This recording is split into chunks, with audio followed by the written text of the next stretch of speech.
And welcome back to the Daily Wrap. Faced with ever-increased media scrutiny and a constant aura of scandal since she first announced her candidacy, Hillary Clinton now appears to be experiencing some defection among white female voters, a demographic Mrs. Clinton had hoped to count among her staunchest supporters.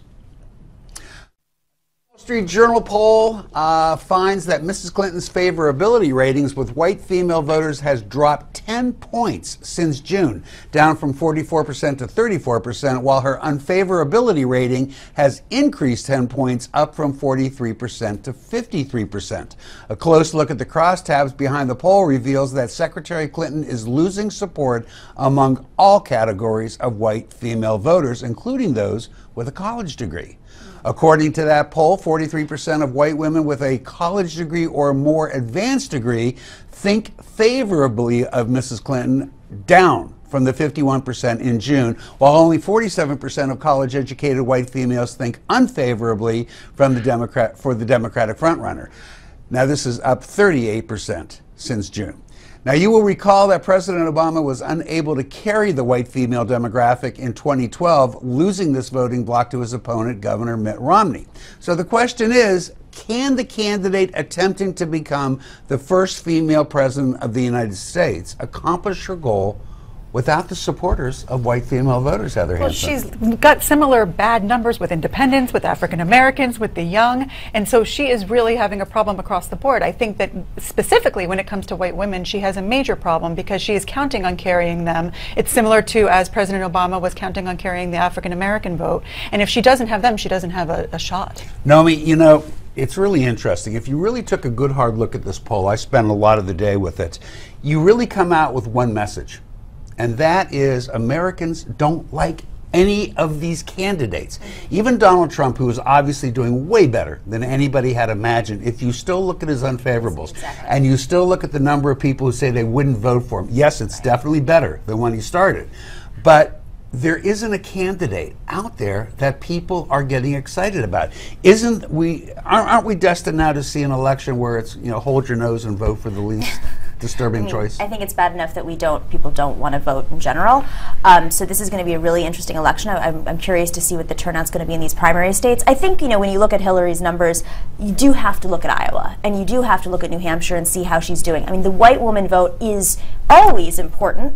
And it's not just that she needs the white woman vote. I think every candidate needs the white woman vote. And if they stay home, you know, we have a serious issue on our hand, a civic issue, a civic crisis. I do think that there's an exception, as you all know. Joe Biden, I think, could Well, is there any reason to think that Joe Biden, though, was going to get that vote when Obama lost that vote last time around? Well, he was also, I mean, I think Obama is different than Joe Biden in a lot of ways. I think that Joe Biden is an extraordinary campaigner, and he does we joke about it, but he does very well with women on the campaign trail.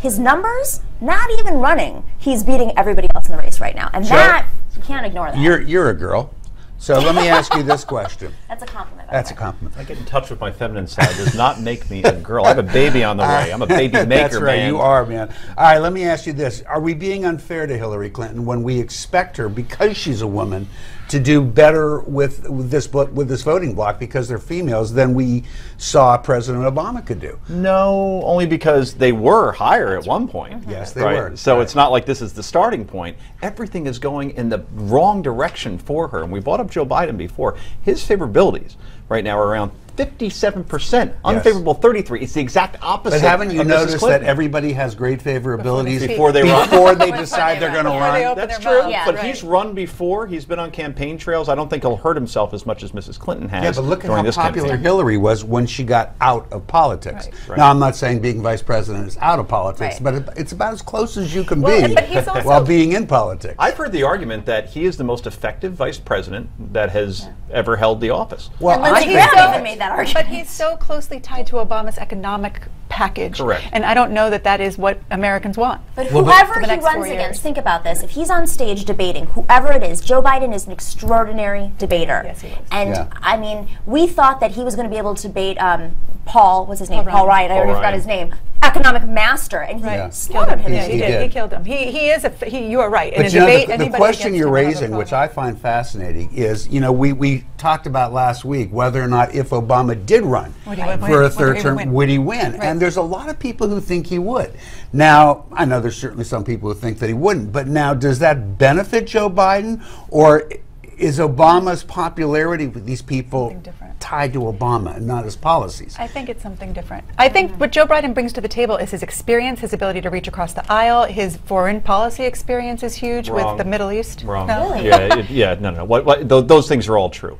But in the end, what you get is that guy that we're seeing on the screen right there. Yeah, he is likable. He is Trump in that he is Teflon. He can make gaffe after gaffe, and it's just Joe being Joe, just like Donald being Donald. You got a point there. We're going to be talking a lot more about him, but I got a question. Are you surprised that female voters are turning away from Hillary Clinton? You can tell us. Weigh in at newsmaxtv.com/comments. That's newsmaxtv.com/comments. Let us know what you think. Coming up next, we're going to read some of your viewer comments.